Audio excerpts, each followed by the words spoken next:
it was a third engineer at that time who actually picked up the phone and dialed 0 and shouted, "Fire, fire, fire!" The way he shouted on that phone, we were taken aback. There is a panic situation happening. Yes, it was panic. Welding work was going on both side to deck. Mushroom vent was being taken out and a new mushroom vent was being filled. Okay. From the welding or from the welding seam, those drops of fire will not get down. Right. So this was taken into consideration. However, when actual welding was being carried out, some amount of fire droplets were being welding slug was dropping down. Okay. Just below that area where welding work was going on, we had engine room store and we had got WD-40 over there. So the slugs were going and getting on the WD-40. It's like a kind of a cracker kind of. It was going, when the slug was on top of it, it went psss, and then it's going like a rocket and then boom. Whoa, I see.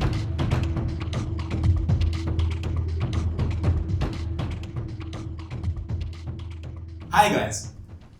We are here to discuss a very pertinent topic which would be very relevant to senior officers as well as junior officers, engineers. This is about dry dock preparations, and we expect to touch upon certain elements of dry dock preparations which are very practical, very relatable to people who are actually going to go into a dry dock. And we have with us Captain Sudiptya today.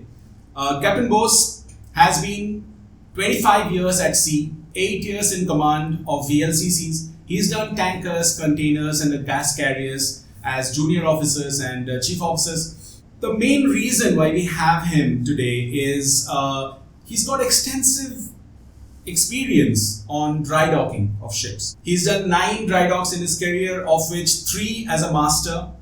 And we are trying to learn from him what are the elements which should be taken care of when you are entering a dry dock or when you are preparing to go into a dry dock from an advanced perspective. This is not a basic guidance on dry dock preparations. This is on an advanced level, practically for people who are actually going to go in. And let's hope we learn quite a bit about the practical aspects of what goes on behind. Welcome, Captain Bose. Yeah, nice to be here on the show. Yeah, so great. I mean, you've just to go a little back. I mean, when did you start your career? When did that journey start? Well, I started my career in 1998, and from then only I have been in oil tankers, mostly gas carrier, containers, and later on stages I am doing only on VLCCs. So as of now, I am sticking only to VLCCs. Yeah, so they've made you a branded VLCC master, right? Yes. Okay, yes, good. Yes. So Yes. I think it's a peaceful.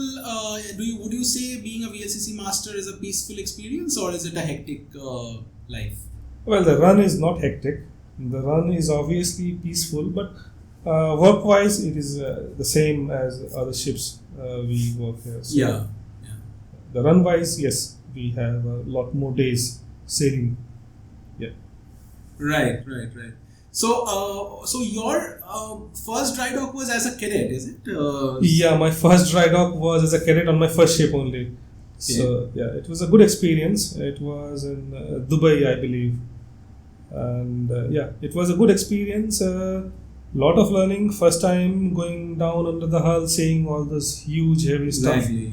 Yeah. And the learning process starts from the cadetship only. So you need to inculcate all those ideas and all those things. You carry on along with you, and then you learn, you practice. And as you practice, you learn more. You make mistakes, you learn more. You incorporate all those mistakes later on in your life. Yeah, all that adds on.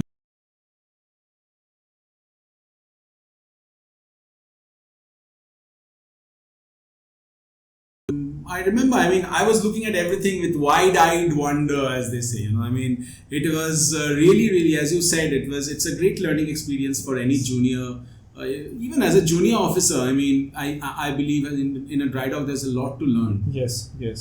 It all depends on the officer under whom you are getting your training. Right. So it's like that. You will work. You obviously will have to work, and you need to keep.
This becomes much more on the senior officers to come and point those things to those cadets so that they can learn from. The learning options in a dry dock is huge. So you learn something which you can learn later on also. Does not give you much. Means what I mean to say is the things which you can learn later can be taken up later also. Correct. The things which you can learn only during dry dock should be learned there. Yes, And completely.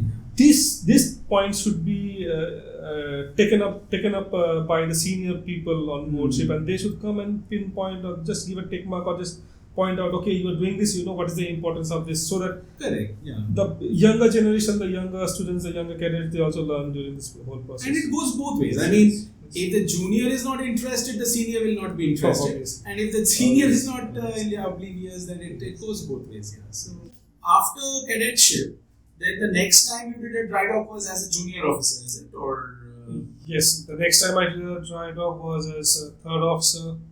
Then third officer I did a container ship dry dock. Then I did a Aframax dry dock. Then second officer I did a Aframax. I did a VLCC. Okay. And then as chief officer I did 2 or 3 VLCCs. And then as a master again 3 VLCCs. So extensive. I mean, I have in my whole career, and you and I have known each other for years, and we are almost of similar experience. But I have done only 2 in my entire career, dry docks. I've taken over ships and yard deliveries and all that has happened. But dry docks, I've just done 2. One as a chief officer, one as a cadet. So I might not know as much as what point me to the right direction if I'm asking you some irrelevant questions, but just feel, I mean, whatever we are discussing today, the point is not to teach anybody or not to be, see, this is not a course or anything, it's just a discussion. What happens on a podcast is an informal discussion on the relevant topics, practical topics, which does not get discussed otherwise, which doesn't come out in any education seminar or anything else. This is just an informal discussion that we are trying to have. And from that point of view, what I want to take you back a little bit to the time when you were a junior officer doing a dry dock. Can you recollect that? What are the new things that you think you have learned there, and how was the response from the seniors in teaching you, or what was the experience like overall? Anything you want to say over there? As a cadet, it was only work, chipping and painting, because it was almost 25-26 years ago. Right. The way the ships used to work in those days, you cannot compare the working culture in today's life. So it's basically, we should not go into that direction, because it's totally different direction, different way of seeing life, different ways of working, the working culture, the working ways, everything was different. Yeah. But now, yes, obviously it is different. The cadets are incorporated into the system, not only during the dry dock, but much before the dry dock. Any cadets who are sailing with the ship, they are also in the process of learning how to make a requisition and how to order, when to order, what is the lead time, what affects the lead time, and how are things being taken from shore. Those days, 25-26 years ago, we only knew that we need to order and things will come. From where, when, how, nothing mattered. Right. But nowadays it does matter. Doesn't matter. You need to know. You need to know. Otherwise, it is difficult for anybody to run a ship. Right. So things are different. Yes. Things have changed a lot over the last 25 years. It has changed a lot. So now coming to your experience overall as a master in entirely managing the dry dock. So let's start from the time before a dry dock, where a ship is preparing to go for the dry dock, and you can take it as far back as you want, 6, 8 months, 10 months, 1 year, whatever time you need. So can you start from that time? What are the things that need to be thought about, and what do you really do during that time? Yeah, surely. Actually, I would like to go much beyond 6 to 8 months. The dry dock preparation starts right from the day the previous dry dock ends. Okay. So you start making any defect records, something, the defect records which can be completed on board ship. Okay, that's well and good. Those defect records which cannot be completed on board ship, that has to be taken care of in the next dry dock. So you start making requisitions for all those items, because you need to know the lead time for all those. Some items comes within 2 months, 3 months. There are some items which might take at least a year. 1 year. 1 year, yes. Wow. There are some items which cannot be flown. They has to be taken by ship. Okay. So there are plenty of issues. So what kind of items are these, like which needs a 1 year lead time? Recently, we have come upon a circular that the VHF sets needs to be replaced by some new model.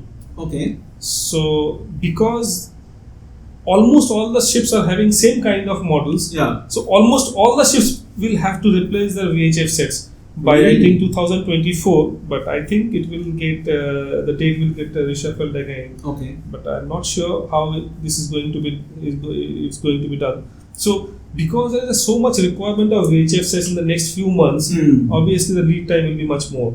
Okay. There are some equipments which the company might bring in from some particular space, like any machinery which they are trying to bring from Germany or Hamburg or anywhere, any part of the world, and maybe because of some kind of either because of the paucity of space or maybe some chemical inside those equipments, they cannot be flown, so it has to be taken via ship route or something. Right. So there are plenty So of there are issues. these Yes. things. So we are not going into that part because this is taken care by the shore. What we need to do is we need to make a requisition as early as possible so that the shore can assist us in bringing all those things beforehand. Got it.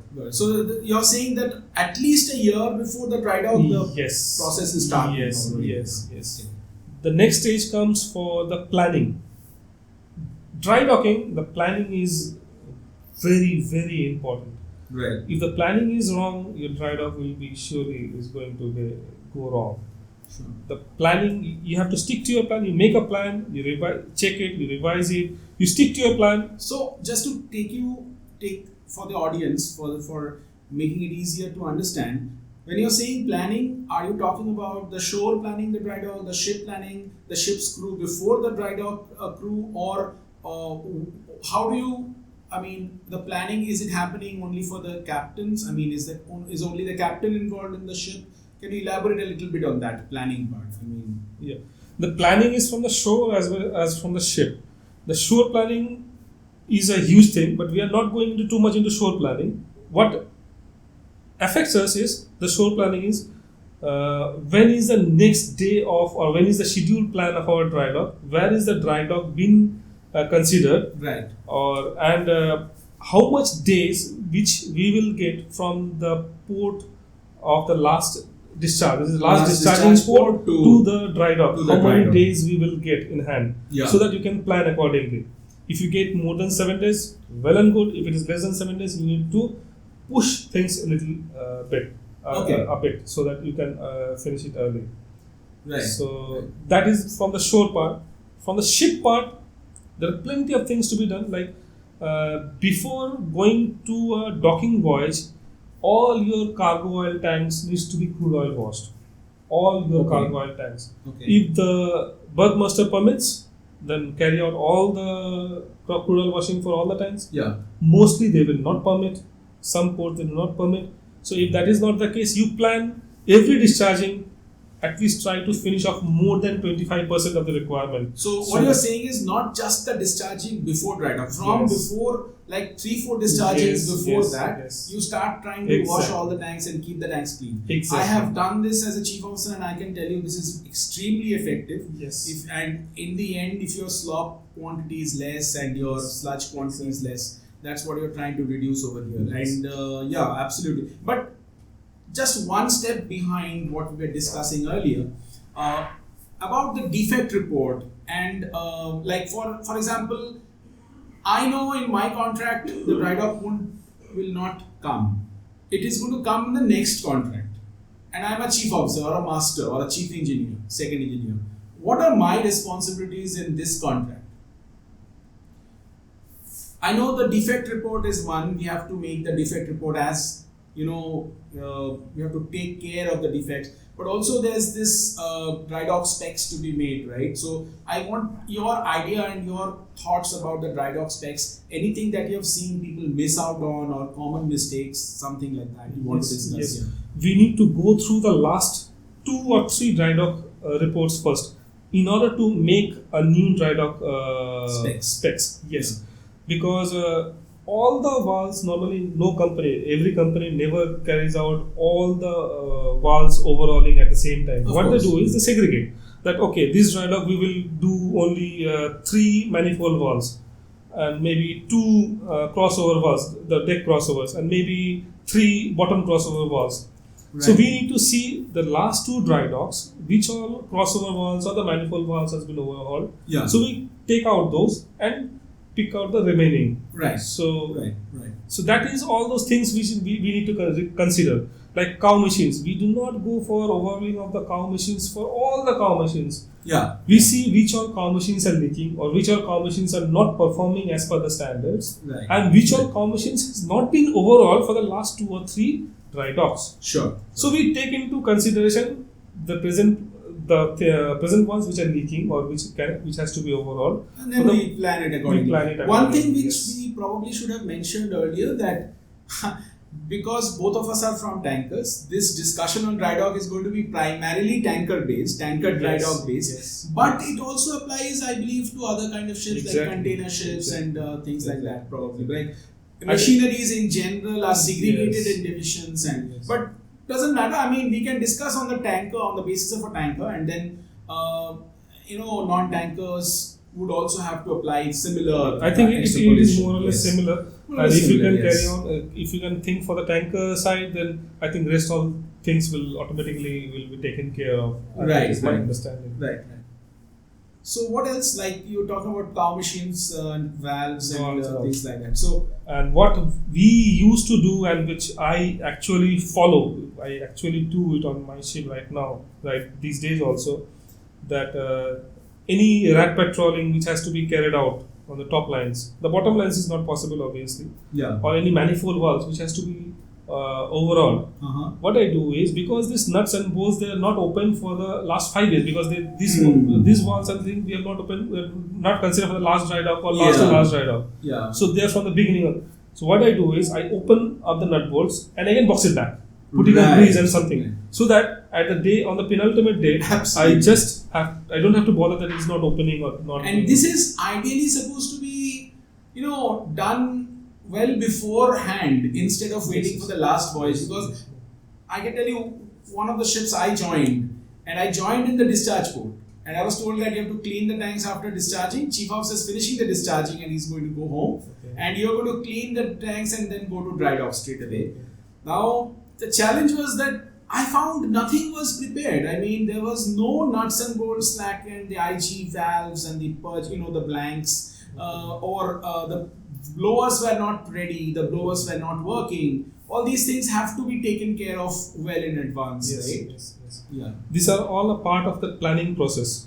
Like all the valves, all the cow machines, all the crossovers, these are all marked. In today's world, these are all marked.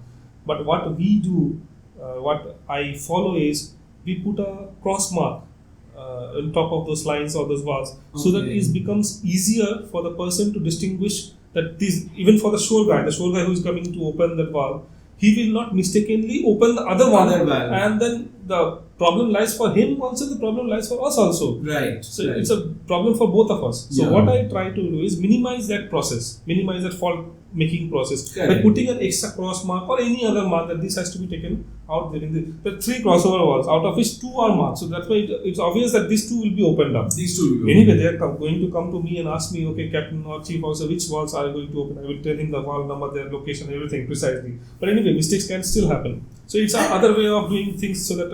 Absolutely. And it becomes simple for you to also say that these are the valves and they are also marked on site. Yes. You just go and see the valves which are marked on site. Right. One more thing which I do for the hydraulic valves in the pump room basically, or any other place in the valves which are operated hydraulically. Yeah. The hydraulic lines, the connection pieces, I normally put a red tape on the one side and the red tape on the other side, so it becomes easier for the person just to connect and reconnect them after the completion of the job. Absolutely. So you don't have to put this connection and then try it. Okay, it's working. Oh no, it's not. So the connection is it's opposite. So we don't have to follow that, and we don't have to trace the line. So before opening, I either put a red tape or put a cross mark or put a red marker pen, mark it red or green or yellow. So it becomes easier for us to do it in the industry. Yeah, so that that is very interesting. The hydraulic line thing I did not think about. Yeah. But other things like we need to, which I again normally follow is taking out the blank of the from cargo line, from IG line to cargo line. Right. From the cargo line to IG line, I take out the blank, turn it, and again put it back. Okay. And keep it ready. And usually this is placed in a very weird location inside, and it's very difficult to work there. Yeah, sometimes takes even 12 hours I've seen to just open and turn. Even if it is not taken care of, it might take so much time also. Yes, sure. Very much correct. Same goes for the vapor return line also. There's a blank on the IG line to the vapor return line. Right. So you need to take care of that also, because all the lines, all the manifolds will be open during the dry docking. I would say it takes, and this is where the human part comes in, you know. I have seen many people just coming with that kind of a mindset that okay, it's not going to be my problem, I'm not going to dry dock, and maybe the next guy will do it. But here is where a lot of being a professional and taking pride in your job comes in. Yes. That even though it's not your job, it's still your job to prepare for the dry dock. It's my if job. not, it's your job actually. That's what. It's my job to prepare, because these all things cannot be done in a week's time or a month's time. It will take some lot of time, because there are other works too. Yes. Other works to be taken care of. But then this thing has to be done. Otherwise, your vessel will not be prepared for the dry dock. Yes, obviously you can still carry out a dry dock. People do carry out. Companies do carry out a dry dock. But again, there's a difference between those kind of dry docks and a dry dock which has been planned, like whatever I am saying. Yeah. But there may be people who are taking much more better care than whatever I am saying today in your podcast. Yeah. So you're Planning talking from your own experience. Yes. So about the blanks, yes. About the also the IG blanks, which is individual tank IG blanks, have to be opened up and freed up.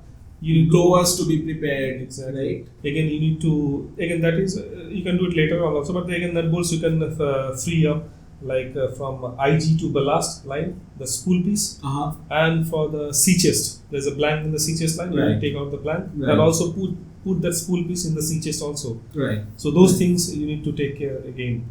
Okay. So, anything specific you remember from the engine room side? Engine room side, there is a sea chest, of course. Yes, sea chest. To be, yes. Yeah. And there is a blank from the IG in IG mode and the fresh air mode. You can, right. You can carry out the same. Those. Yes.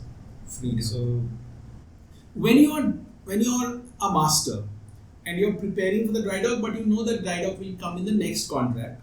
How do you motivate your people to actually do proactively, especially the senior officers and engineers, that they should do it now and not wait for the next crew? I mean, did you face any challenges over there, or it's everybody does it just normally? I mean, truly speaking, yes, they normally carry out, because they also want to be a part of that system. They indulge into them. So yes, there are obviously some things which I might tell them, if you do these things now, it will be easier for you to take care of these things later part.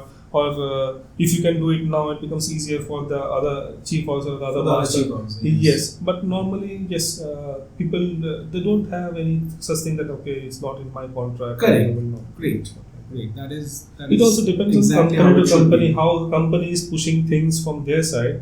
Right. Like there is some information the company is not imparting. Like if you keep on asking when is the dry dock schedule, okay, no, we will tell you later. That kind of information. Is, okay, we have no information. Why should we try to do it now? Yeah. But if the information is given like okay, we are planning for a dry dock in the next 8 months or 7 months or 6 months. So we in our back of the mind we know that okay, they are planning. The venue is not yet fixed. They are seeing where it is compatible and it will be feasible for them. But then back of our mind, we know that it is going to happen, and it's better we start preparing our. Right. Ultimately, they will keep on asking questions to us. Okay, give me this, give me that. So it's better if we start beforehand. We will have much more time to do a job much more diligently and in a way it should be done. Fantastic. So now about the preparation, is there anything else that you want to add to, or? Mental preparation is also very much important. Mentally, you need to be prepared because there are a lot of things to be done together. You just cannot sit blindly and then say, okay, now I am only doing washing. So after the washing completes, then I will think for the next step. No. Dry dock, plenty of things go simultaneously. You are washing, some tanks which are already washed, you have started purging. Sometimes you're talking about the discharge after the discharging is over and then you're going to dry dock now. I was talking about the preparation before that. Is there anything else about the planning part of it? Planning part, it's more or less. And as and when how it comes up, you do it. And I think there is a lot of guidance that comes from the company usually about the planning part also, that about the specs or isn't yes, it? Like yes, there's a lot of things. Yes, and during this stage only, you need to plan. How much time you are going to spend for washing, how much time, how many washes you are going to give. So if it's a full cycle, 120 degree to 0 degree or whatever, so how much time will it require? So it's a single wash or a 2 wash or 3 wash, it depends on how much time you have. If you are going to go to a dry dock within 3 days, you will obviously not have so much of time to do a 3 wash cycle and then go for purging. If you have got 7 days build period for the next dry dock, for arriving the dry dock, you have plenty of time, so you can go for actually 3 washes or 4 washes accordingly how much you. So you need to calculate those times, put it in a piece of paper, draw those lines. Yeah, so what we were talking about was the planning before the discharge port, before that. So and that part is there anything else that you want to add to that? Yes, the planning will include the planning of how are you going to clean your tanks, how much time do you require to clean your tanks, anticipated number of washes you need to incorporate, keeping in mind how much time you have for the next port of call. And then you need to even ascertain the time required for purging, and then gas freeing, and then decanting will be carried out in this whole process. And the planning for this is happening before you arrive at the discharge port, right? During that time, you've got to send it to the company and then plan it out with them. What you're going to do. Because the company also approves it and then sees, okay, if the plan is in tandem with the idea and if everything has been incorporated into the system. And so it's a better way to check, cross check and do things of course. This way. So basically, and then, okay, you've done the planning, you've figured out what you have to do, and now you are arriving at the discharge port, you are discharging. During the discharging, what are the considerations, thinking that the next voyage will be straight to dry dock? What are During discharging, the only thing which we should consider is to maximize the output of the discharge in that discharging port. No matter how much you require, you just emphasize the berth master or the loading master, anybody who is there. No matter how much time you require. Yes. Might require some extra time to cross. Just request them to have a crude oil washing as much as possible. If they grant you permission, do crude oil washing for all the tanks. Has it ever happened with you that the port before the dry dock did not even allow you to do crude oil washing? Yes. Not with me, but with one of my colleagues.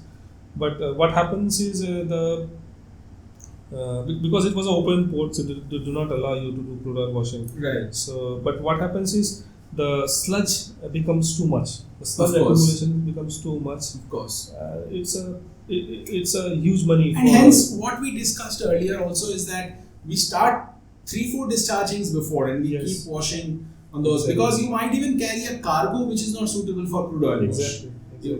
Yeah. Exactly. So right, and so you maximize your output, Maximize your outturn, output. and Next important thing yeah. to consider is to give rest, because as soon as your discharging will get completed, yeah, your ship will move out from that jetty. right, If the passage for the pilotage is maybe 4-5 hours, you get a 4-5 hours rest. If not, if as soon as the pilot gets down, you start with your dry docking process. right. So taking rest is inevitable part of this whole system. And so even before you finish the discharging, you've got to think of who is rested, who is not. So Exactly. I mean, chief officer is obviously not rested for the entire part of the, I mean, for the last part of the discharge. Yes. So Yes. while he's resting, you can probably get others to turn the blank, or that process can start, right? So that's why we carry out a meeting before arrival discharging port. Toolbox meeting. Anyway, we always carry out a toolbox meeting before for a discharging meeting, but this meeting becomes elaborate because herein the second officer or the senior second officer will come into picture. Right. And after discharging, I let my chief officer go and take rest, whatever, 2 hours, 3 hours, 4 hours, or 6 hours, whatever. During this period, my pump man, my bosun, my second officer, they will be in charge of this process, wherein the sea chest blank has to be taken out. The sea chest small spool piece has to be inserted. The IG to ballast spool piece has to be inserted. All these things these people carry out, and it takes a lot of time also to carry out all those things. Of course. Yeah. So again, ideally, is there any time that you think that it should take? Of course, it depends on the type of ship, size of ship, all that. But what would you say is a good time to turn the spool pieces and get things ready for before the chief officer comes in? Is it 6 hours, 5 hours, 4 hours, 3 hours? How much? If you have already loosened the bolts and then again box back with putting the grease back on, it won't take more than 2 hours. Okay. It won't take. Yeah. Okay. If 2 hours. Huh? 2 hours. Okay. And if the planning is everything is planning. Planning. Everything is Yes. planning. Right. You let the second officer go and make him see there's okay where you need to put the chain block. You're going to put a lot of chief officers in trouble right now, okay? No, my chief officers are actually no. What I mean is I'm just kidding, but I mean many chief officers feel that 6 hours is a minimum time that I need for. I have seen chief officers, tell me that for this job I need at least 6 hours. But absolutely agree with you. What you said is, if you are planning properly, if you are preparing properly, it should not take too much time. But also there are other circumstances which probably, I mean, even it is sometimes difficult to explain to the shore side why it took 6 hours as opposed to 2 hours, because there may be other considerations which is very difficult to. There are plenty of factors into all these things. I say 2 hours, right? I say 2 hours only by saying, telling you that if the nuts and bolts are loosened up and then greased up and boxed back again, it will take not more than 2 hours. But I have not told you that if the pilotage was of only for 30 minutes and then the pilot will go down, so the bosun is already on top, the pumpman is securing all the other things, he is putting covers, canvas covers and all the other things and everything. So the ship has to be secured for sea also. This is the very important part, that when a ship is running and it's trying to manage 5-6 different operations together, and maybe you are going to you're going to another anchorage after this, or maybe you have to wait for some time after cargo before you are getting released, or all these factors are sometimes difficult. So you cannot really put a number to it. You cannot put a number. Yeah. But if you have planned it, as I said, It if you will have be planned, much- so yeah. bosun will take care of the pilot. If it is the pilot is going down within 2 hours, the bosun will take care of the pilot. He will secure all the pilot item and everything. Pumpy will not go on deck at that day. Pumpy along with one more OS or with the second officer, because not more than 3 people are required to turn the plank because there is no such space. So the pumpman or the fitter maybe. Or the fitter, you can call as the you fitter wish. Or if you have more than 7 days or 8 days or 10 days after for the next port, you can obviously delay it to the next morning. Take some adequate rest for that day. Start it in the very fresh the next morning. Correct. You don't have to push things so hard. Correct. But then again, for that, you need to have a control that okay, if I don't start, because it's a panic situation, right? So many things are putting up in your mind. The company will call you up. Oh, Captain, have you sailed out from the port? Oh, yes. So have you started?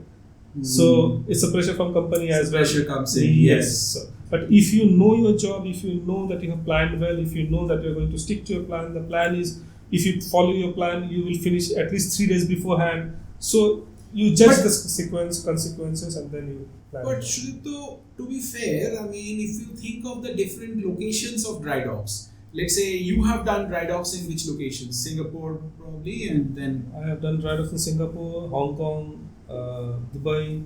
Right, Singapore, Hong Kong, Dubai, and you can say Portugal, and Lisbon, then there is Lisbon dry dock. And then there are, I think there is one I don't remember, in Europe there is probably another one in Rotterdam, is it? Or no? I'm not sure. So what I'm saying is, at least in the Southeast Asian region, Singapore, Hong Kong, Dubai, this area, I do not see any discharge port from where you would need more than 7 days to come to any of these. So let's say if you're coming to Singapore, you're probably discharging in Japan or Korea. And then you're taking that 9 days passage or 7 days passage, depending.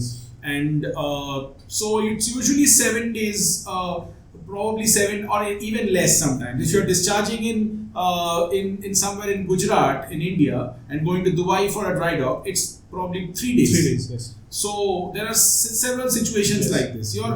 Yeah, I mean, it can definitely happen that you're discharging in Japan and coming to Dubai dry dock. No. Then you're getting 25 days. That's different. Normally it might happen that you're discharging in Japan or Korea, or you're going for dry dock in China, which is often the case right now nowadays. Or you're discharging in Japan, Taiwan side, and then you're coming to Singapore. But here the problem is not so much. The problem lies if you are discharging in Gujarat. So there is a problem. It's not a 3 days passage. The passage is obviously of 3 days, but you will have 2 days. Till you reach the Marpol area. Marpol special area. Marpol special area. Cannot decant anymore. Cannot decant, cannot throw out water. Wash water. Sure. So there the planning is much more required. So there you cannot have any rest or something. As soon as you finish your discharging, you just straight away go into that dry dock mode and finish up as soon as possible, so that you can enter the. Okay, so taking you back to, we have finished discharging, pilot has got off, and now you have put pumpman with some people in the pump room to turn the spool piece. And is there another team working on the other spool pieces or other areas on deck?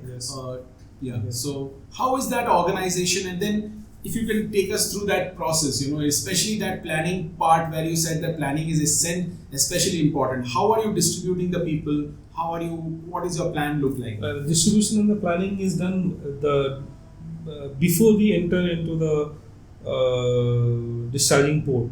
So before that, we assign people who will be assisting whom and who will be in the team. So, but then it's only it's a more or less kind of a rough kind of estimate. It's a framework, but then it can change. Yes, it has to be. But as soon as we get out from the discharging port, we again sit on a table. It's again a toolbox meeting. The meeting is a elaborate meeting, and we start again with only the dry docking process. Right. Because every process is important. If we bypass the discharging process and something goes wrong, then the dry dock will never come. Sure. So we need to take care of that first things first. So, but anyway, we plan it. But the important thing is we again sit together and again discuss all the things, nitty-gritty ones, and we assign people, and the rest of us also complied during that time. We think, because nowadays it's very easy to check your rest hours on the platforms. So after that, we have softwares for that. Yes. Yeah. Those softwares are really helpful in deciding when to take rest and how to plan, basically. So planning has become much more efficient by that way, by those softwares. Also, during this toolbox meeting, I know the regular discussion, the safety discussions, I'm coming to the safety considerations here. I mean, nowadays, PPE, everybody understands, and most of the time people understand that it is very important and they don't make a mistake. But apart from that, I mean, or including that, what are the safety discussions that you normally have during this? Because you're working in the pump room, the ship is moving, and there are, you're using chain blocks, and sometimes 2 chain blocks to pull up something, and all these things are happening. So, are you going to focus on any of these aspects which is concerning safety during this toolbox meeting? So normally, all the jobs which we will be doing for the course of dry dock, we normally do it on board every day. What is different this time around during the dry dock process is too many jobs are accumulated at the same time. Sure. Too many people are working at the same time. Too many people are working at the same place at the same time. Too many tools are being used. Sometimes a tool is being used by 2 parties.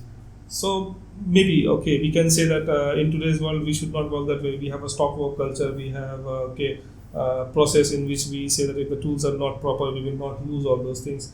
But during dry dock times, you see, when the time is a constraint, when the time is not a constraint, it's okay. But when the time is a constraint, you need to take care of all these small things. And when you are working under pressure, you will make mistakes. Sure. When you are working under pressure, when the time is of essence, there's a limit of time, and you need to complete. Just one simple thing, that let's say a big part of this, making mistakes under pressure, it has happened to all of us. There is no escape, and there is nothing to sugarcoat this or just say that you should not make. I mean, everybody knows you should not make a mistake. That's not a. But when you are under pressure, everybody makes mistakes. So one of the things that it's absolutely, do you feel it is important that to have a supervising officer oversee many of these elements, or one officer going to many places, or how do you organize this? Or let's say the pumpman with 3 people has gone down in the pump room to change a blank, which is where they will probably have to work inside the pump room bilges, and they have to connect chain blocks and other kind of tensioning equipment, and they have to work with heavy machinery while the ship is moving, and probably maybe also rolling because the ship is discharged, so it's lighter now, and there might be wave once you come out. So do you normally have a supervisor? It may not be an officer all the time, it may be the pumpman supervising the job while the fitter is working or whatever. Do you have that kind of a thing, or it's not practical? Or no, it is practical, and you should always have a supervisor for working. Sure. If you do not have a supervisor, I think you should not start that work. In case of any work related to dry dock, what happens is that's why we always put the other 2 officers for 6 on 6 of watches, or the additional watches. One officer you have for free? Yes, one officer we have for free. And also sometimes I also come down to relieve chief officer. Yeah, also. so you may not have an extra officer. You might have chief officer Yes. keeping watches also, Yes. and chief officer is resting. So Yes. So I do always sometimes come down and try to help the chief officer as possible. yeah, And but yes, obviously one supervisor is always required, and it is a part of the system. You should not make mistake on that, or you should not think that okay, one supervisor can supervise this work and that work too. No, it is not the way. that is not the way. No, So you're saying there's one no- supervisor for one job. There is no That's point it. in making a supervisor. Then it's better. Then he should also go and work. At least he will save some time. Hmm. But the whole point is lost if one person is supervising 2 different kind of jobs. It is Right. It is not the right approach Fair to enough. carry out the work. So, Okay, so we are preparing the ship now, taking it. What other steps are there after this? So you start purging after this, or how do you? okay, the first thing tank is cleaning yes, first, we yes. start with the tank cleaning. So tank cleaning. Normally there are 2 ways of starting with the tank cleaning. Either you can take the water, the wash water. You need to fill up the slop tank, right, for washing. Yeah. So you can take water from the ballast tanks, for which we have already put cargo Okay. to ballast spool piece. Okay. By doing that, we eliminate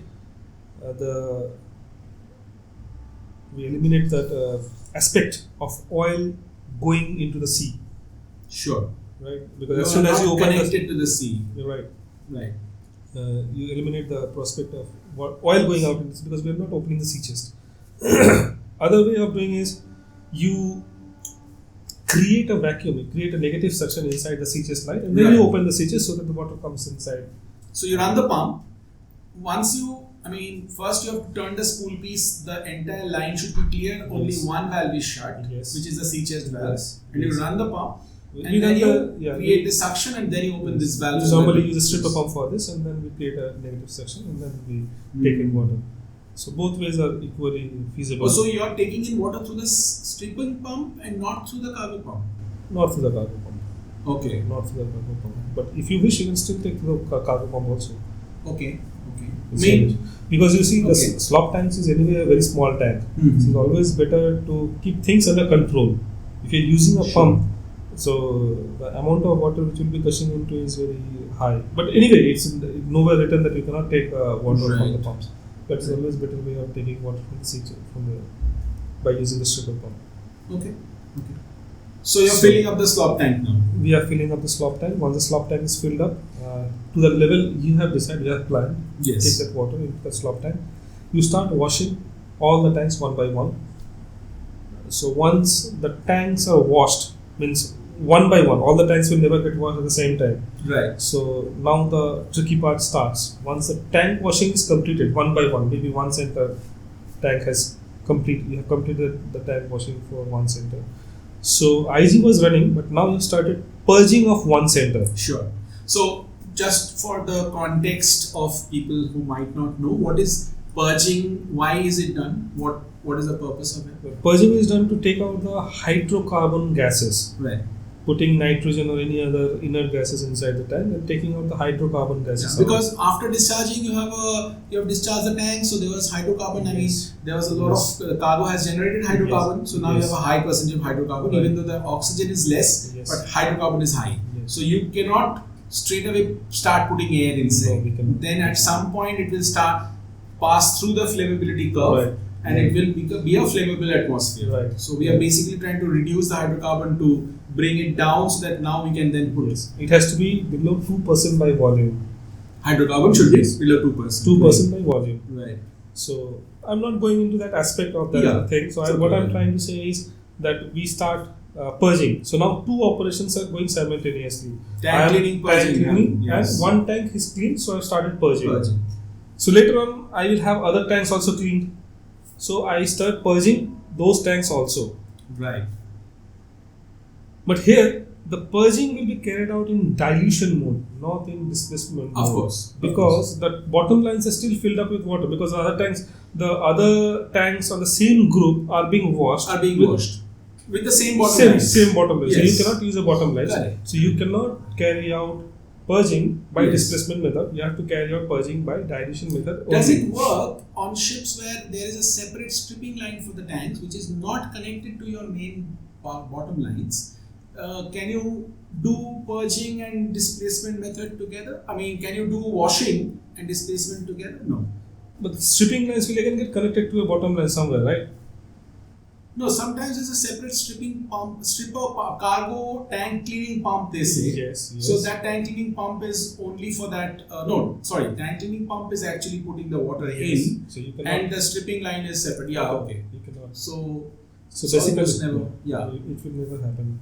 So anyway, but once a specific group is completed, like a red group comprising of 1 center, 2 wings, 3 center, 4 wings. So all these 5 or 6 tanks, this group is finished. Right. You can start purging by displacement method.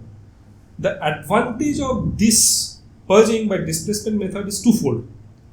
Means 2 tanks will simultaneously get purged at the same time. So displacement being, you're putting the IG inside the bottom lines? No, I'm putting the IG from top. Top and taking it out from the bottom line. So from the bottom line, I'm taking in the same group. So 1 center, next 2 wings is in the same group. Yeah. So what I'm doing is I'm putting IG from top from 1 center. This IG is going down and going into 2 wings and coming out from the 2 wings vents or 2 wings. Right. But there's another way to do displacement also, right? That when you're connecting your IG to cargo spool piece, You can take IG through the cargo lines into the bottom lines, and then you can make the IG come up from the bottom to top also, right? But what happens here is you're doing only one tank per cycle. Okay. What I am saying is I am doing 2 tanks or 3 tanks per cycle. 3 tanks per cycle. What I am one doing center, is 2 one wings. center and 2 wings. So one center is getting down, the AC concentration is getting down, and 2 wings is also the AC is getting down, but not the way one center is going down. Of course. But at least something is coming out. Yeah. So it will take less time when one center purging is completed. When I start putting my purging from 2 wings, my 2 wings concentration will be almost 20% or 25%. So it will take less time for me to carry out the purging. Got it. So now you have, let's say, some tanks being washed, some tanks being purged. Yes. And then once these tanks are purged, then you have to start gas freeing also. Yes. So 3 operations. So 3 operations. Later it will become 4 operations. So third operation is like the purging is going on, right? The tank cleaning is going on. The second was purging is going on. So once the purging is finished, like one center the purging is finished. So I need to do gas freeing now. But gas freeing I cannot do with the IG in a fresh air mode because the IG is being supplied right now. So what I do is I start with the hydroblowers. So hydroblowers start means I have to start the fire pump again and all those things. So it's a different aspect. Yes. So now 3 things are going in tandem. That is tank washing, purging, and now gas freeing. Right. Okay. Right. So everything has to be recorded now, because if you don't keep on recording all those things, because you will forget. You have to mark on the perplex sheet on your CCR panel that okay, this tank has been completed washing, this tank's purging is going on, this tank's already purged, this tank's gas freeing is going on by hydroblowers. Right. Now, during this process, you will find that your washing is finished. Yeah. So once the washing is finished, you need to put all those wash waters into your slop tanks, and then you need to keep it for 24 hours or 12 hours at least for decanting. Right. And if you have less time, you can also heat it up by your heating coil. So expedite the process. Okay. Once that process is being done, you can throw out that wash water through ODME and keep only that oily water residue inside your slop tank. So during this whole process, you see that all the tanks are being washed except your slop tank.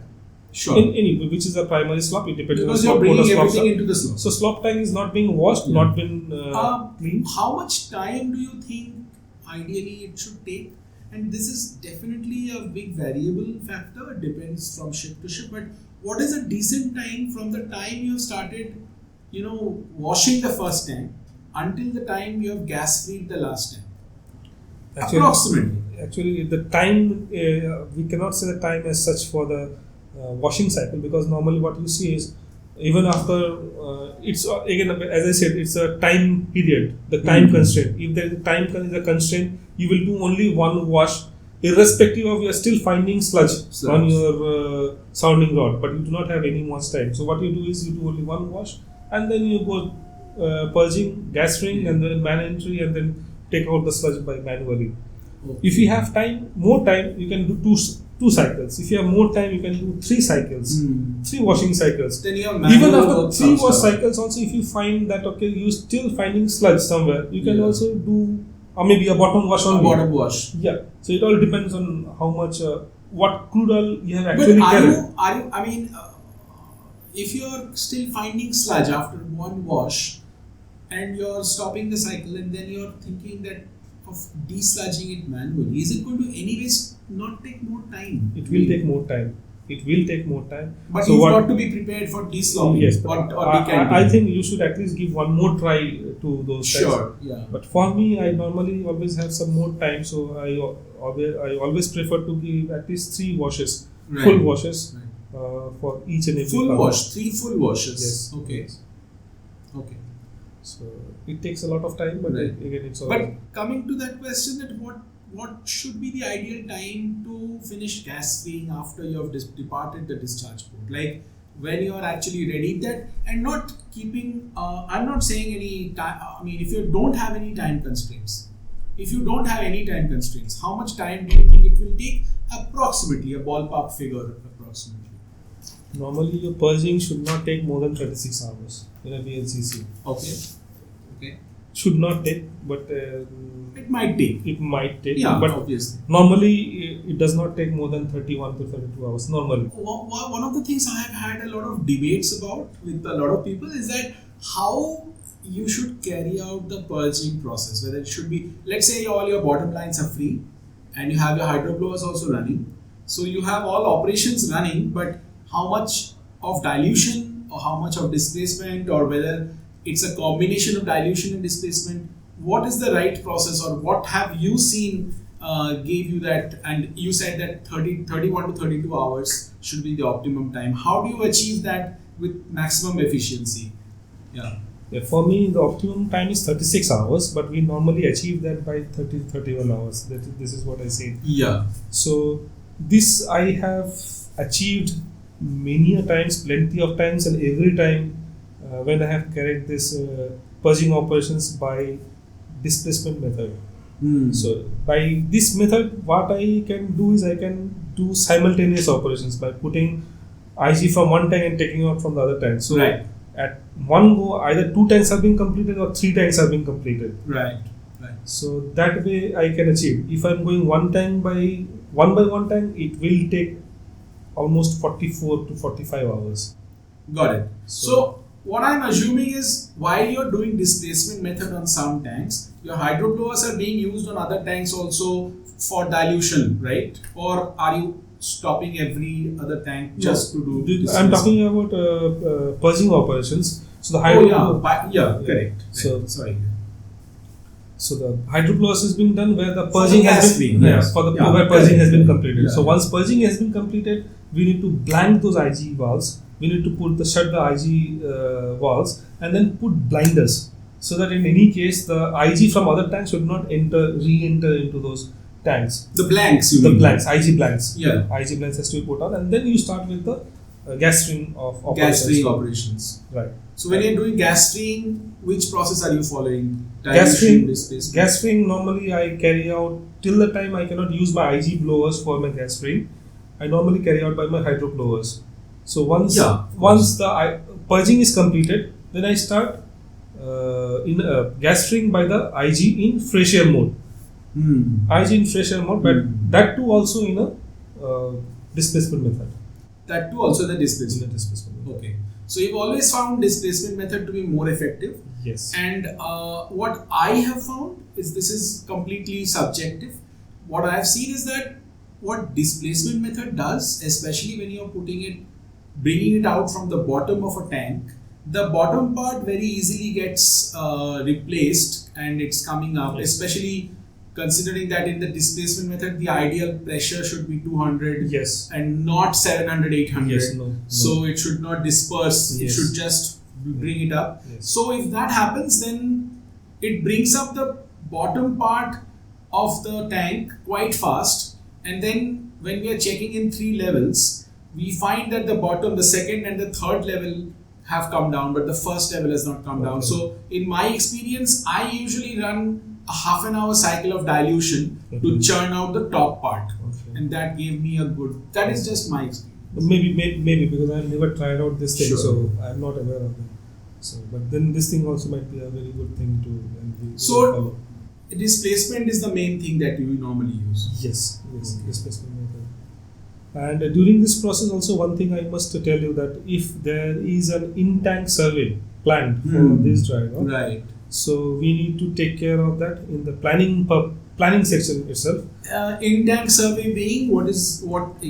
To check the condition every 5 years, you need to check the tank condition, coating from top to bottom layers, and if there is any crack. So it's ultrasound gauging of your tanks and all those things which has to be carried out. Wherein 2 divers will take a boat inside the cargo oil tank. You need to press up your cargo oil tank with water to a level up to at least 3 meters in height, and then they will tell you, okay, now drop the water to 5 meters, now drop the water to 7 meters, now drop the water to 11 meters or 17 meters, 21 meters or 25 meters. So at each and every level, they will take the boat round and round, and then they will carry out the survey and all this rafting survey. They are basically measuring the thickness of the bulkheads around the tank at various levels. so let's say one center, I finished purging, Right. and I have an in-tank survey planned. Right. Will I do gas freeing, or will I straight away start filling up the water? You Because when you necessarily- fill up the water, anyways, all gases will go up. Yeah, yes. You don't necessarily require a gas freeing operations or a purging operations to be carried out for a tank where you have planned for an in-tank survey, because when you take up or when you press up the tank with water, all the hydrocarbon and the Every gas, everything is going to go out. Everything is going to go out. Yeah, So but that's then the point. I'm just worried that is it the official normal process not to do gas freeing and just fill up with water? I believe it is a very practical way to see It is a practical way. There is Yeah. nothing official. There is nowhere it is written that it is Nowhere it's official written, or yeah. official, unofficial about it. It's a way how you carry out your process. Ultimately, at the end of the day, the person who are entering into the cargo oil tanks, they will check whether the O2 Course. level and the hydrocarbon gases are 0 and the O2 level is 21%. Yeah. If that is not being done, then we have to do something else to so that the people Right. can go down. So what you're saying is, let's say the first level of survey is 17 meters. Right. I will still have to fill up the whole tank Yes. and then bring it down to Yes. 17 meters. Yes. If you don't do that, you should not. You should carry out purging and Gas gassing freeing. operations, and then only you should.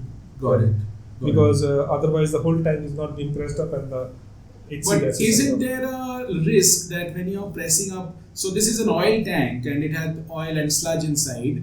Now the water has gone inside it. Now when I'm pressing up this tank, it's all oil and sludge is floating on top, right? And even if I'm taking it all the way up to the top and then bringing it down, isn't this what oil and sludge on the top going to give off fumes continuously? I mean, isn't that a possibility, or And also another thing is that isn't there a possibility of this tank overflowing on deck, and then I have oily water on deck, which is a disaster. I mean, which is another problem by itself, right? The first point, it's an absolute possibility, and it actually is that although the tanks are being washed, but still there are some oily residues remaining inside the tanks. What happens is, mostly the oily residues or the sludge from the tank sides, the bottom are being washed away during the wash cycles. Even if you do a 3 wash or a 4 wash cycle, Right. everything is washed away. But the most of it remains on the side longitudinals or the side girders. There they remain, or Right. they remain behind the girders on the side longitudinal, wherein the jet does not reach. Right. What happens is, when you start pressing up the tank with water, the water sloshes, right, with the normal rolling and pitching cycle of the cycle. Yeah. And this water, when they're going and rolling, they try to take out. They don't try to take out. They actually take out all the sludge and everything into the middle. Right. So along with the sludge, the oily residues are also there, and they start floating on top of the water. Yeah. So it's not too much, but yes, obviously there are oil floating on the top of the surface. Yes, as you said, the second point, that it might come on top, it will never come on top, because normally the inspectors or the diving people, the divers team, they they start from height maybe around 4 meters or 5 meters ullage. And so with that much amount of ullage, even with sloshing the No, oily that water is, will- I was talking about when you're trying to, because as we discussed that we have to first take it up all the way, right, and then drop it down. When you're taking it all the way, how close to the tank dome are you coming? Because then that might maybe around spill out. 95% or 96%, not more. Okay. It is enough. Okay. It is enough to 2% ullage you're still Yes, keeping. yes, That is yes. about 3-4 meters. Yes, from yes. two and a half. Yes, yes. It won't come down. It won't come. Okay. So yeah, but then there is definitely a chance that the HC percentage at the surface of the water might increase. But anyway, they do have their portable meters along with them, and the people who are on top, they're continuously monitoring visually and also on walkie-talkie during the whole exercise that they are feeling okay or something. Right. So Right. But is there any practical solution if suddenly we find the top part has got a lot of hydrocarbon now, and the people on the raft have to come out, but now the raft people have come out, but what to do now? How do you clean? How do you remove that hydrocarbon from the top of that tank? I mean, you can't start the washing again, right? I mean, it's all done and now the water is already full. I In think this situation, I have never faced this kind Never of faced this, situation, okay. but I think only by stripping out the whole thing, you will eliminate the process of. Okay. You don't have to do a wash water cycle, but only by stripping out the water, this thing will get eliminated. what you're saying is, if an in-water survey is planned, it becomes all the more important that the washing is done so thoroughly Yes. that yes. all sludge is almost Yes. gone as Yes. much as possible. Yes. 3 Yes. or 4 cycles Yes. of wash and all. And when in-water survey is being planned, they don't normally plan that we will go to all the tanks, like one across. They don't go to one port, one center, and one starboard. They go to one center. By going into one center, they're taking All care right. of the 4 peak tank one Yes. side, also the one port on the other side, one starboard on the other side, Got and then 2 center the forward part. Got it. So they're Got now it. not going to 2 center, they're going to 1 wings. So by going, they're going to 2 wings. By going into 2 wings, they're taking care of the 1 port after part, 1 starboard after part, Yes. and then Yes. 2 center the port and starboard side, Correct. and then 2 wings the after part. Mm. So all the sides have been taken care of. Sure. And then they also have inspection for the water ballast tanks. So the whole ship is being carried out. So By going to alternative tanks. And, yeah. Right. So when we take water, we take water in one center, and the same water after the rafting survey is finished, completed. We take the same water into 2 wings. Right. But maybe the 2 wings you need to top up with more water. So because- basically, you're filling up one center, Right. and one center, the divers are at the top level, 17 meters, let's say. Right. I mean, sounding 17 meters. Right. And then the sounding drops to, let's say, 12 meters. Right. So this water has actually come to 2 wings 2 now. wings, yes. You're filling up 2 wings. So by the time one center is finished, 2 wings is getting full and full Right. up to the top. Right. Got By it. this, we don't take more water and then we put excessive pressure on ourselves to Decant the water decant and then later again on. throw it out. Yeah. So we are using the same water, and the wastewater Understood. is being put into the slop tanks. Slop tanks. So in case of 2 wings, maybe we need to top up the same tank with some more water. But when we are putting the 2 wings tank into 3 center later on, we need to fill up the 3 center full tank, but the remaining water we keep in 2 wings.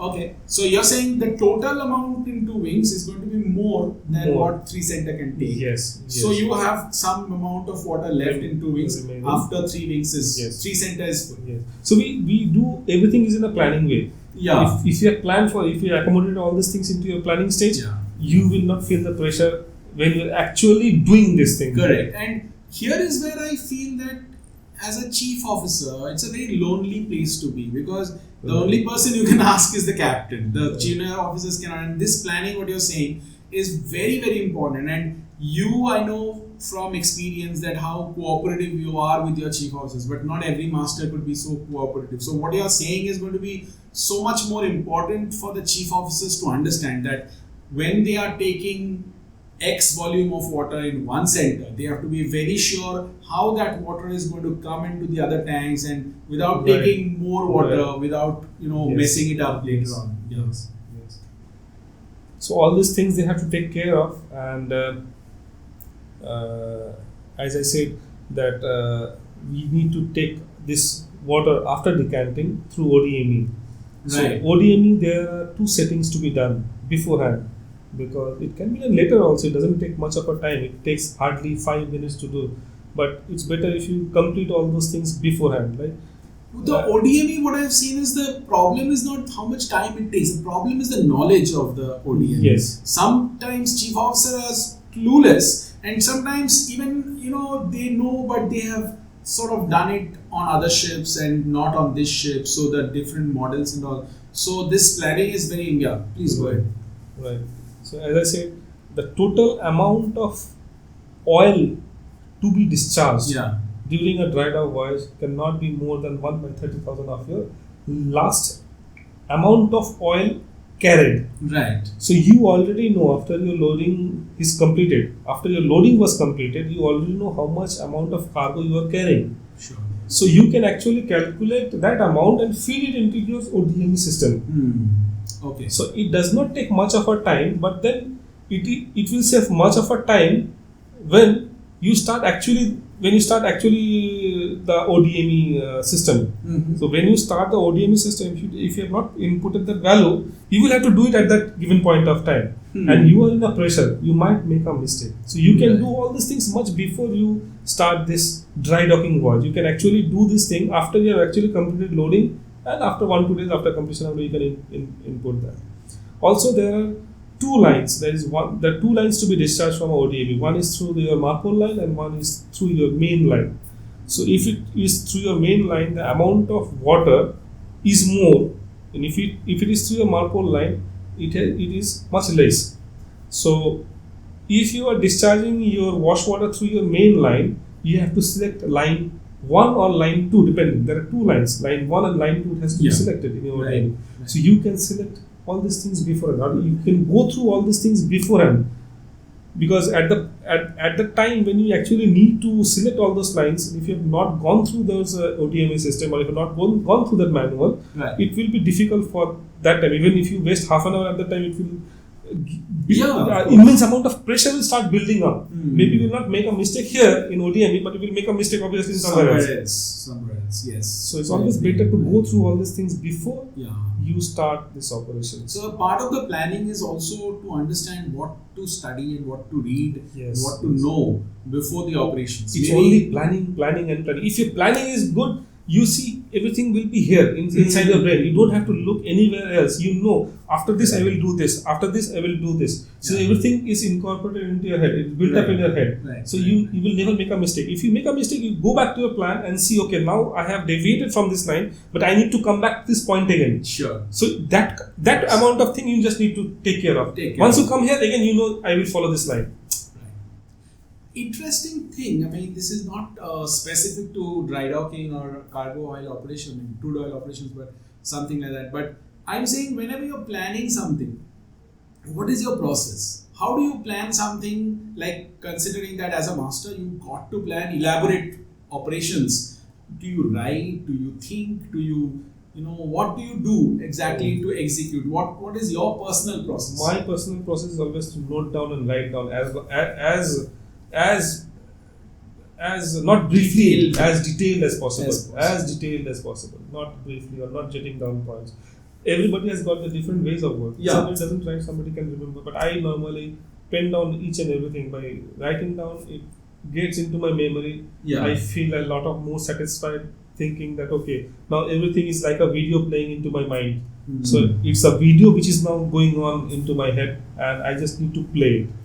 Right, and you can refer to that what you've written, and it's like acts like sort of a checklist, if you will, to do the steps. Exactly. For me, I had done this quite a bit right from the time I was third officer. That when I understood that the shipping, as a profession, will need me to plan elaborate stuff which has got different. Like at one point of time, you might have to think 5 different things. And you have to jump between 5 different things and to make everything in order. This is a very complex kind of a thing that we sometimes do in this profession. And it starts all the way when you're taking charge of a mooring operation as a third officer or as a second officer. Even then you have to think of, okay, who should I place in that location, because the walkie-talkie is not going to reach. So, okay, he cannot see me. So I've got to put somebody in intermediate. I've got to be here and there. So this is sort of, so what I followed quite a bit is that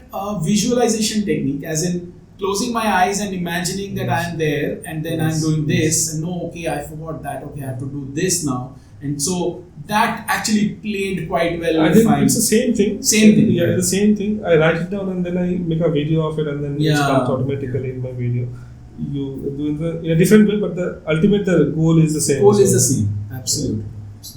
Okay, coming back to our topic. So all these things has been taken care of now. So the tanks are now purged and now the gas free. So the next thing is going inside the tank. To do inspection of the tanks, to carry out a sludge mapping, to ascertain how much amount of sludge we have generated, and then actually carrying out desludging. Right. So first is the inspection of tanks. So once the inspection of tanks is being completed, at the same time you keep on doing the inspection of tank reports also, because you need to click some photographs, put it, paste it. Don't keep it for the later on time. You do it at the same time. Finish off all those jobs. Right. So you do a tank inspection, You do a sludge mapping, you make a sludge mapping report at the same time, come out of the tank, do a sludge mapping again, then go to a next time. Otherwise, you will never remember how much sludge we have seen where at what those points. So sludge mapping, you need to see, make a map, take out a map and then chalk out as you go inside the cargo oil tank. Right. And then you see which tanks need to be dealt first. You put people inside the cargo oil tanks, or you can do it from first to aft, from forward to aft, from aft to forward as you wish. Sure. So the desludging operations can be carried out by the ship's crew or from the shore crew as company provides you and how it is being done. The next thing you should consider is that after you have reached the anchorage first. So as I was saying, that once this purging and gastering operations are being completed, so we now need to make a man entry inside the cargo oil tanks, Yeah. do inspection and also sludge mapping. Right. So you carry out the inspection and carry out the sludge mapping and also fill up those checklists and forms at the same time. Finish it off.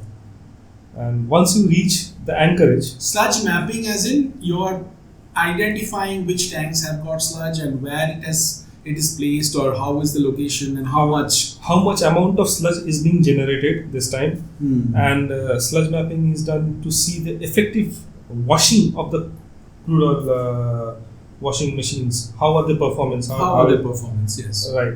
So which corner is left, and so that Not covered by them. not covered by them. And is it as per the manual which states that okay, as per sludge mapping in the initial that at this particular area it will not wash because it's in a shadow sector. Sure. Is it matching with the pattern which the company has provided you?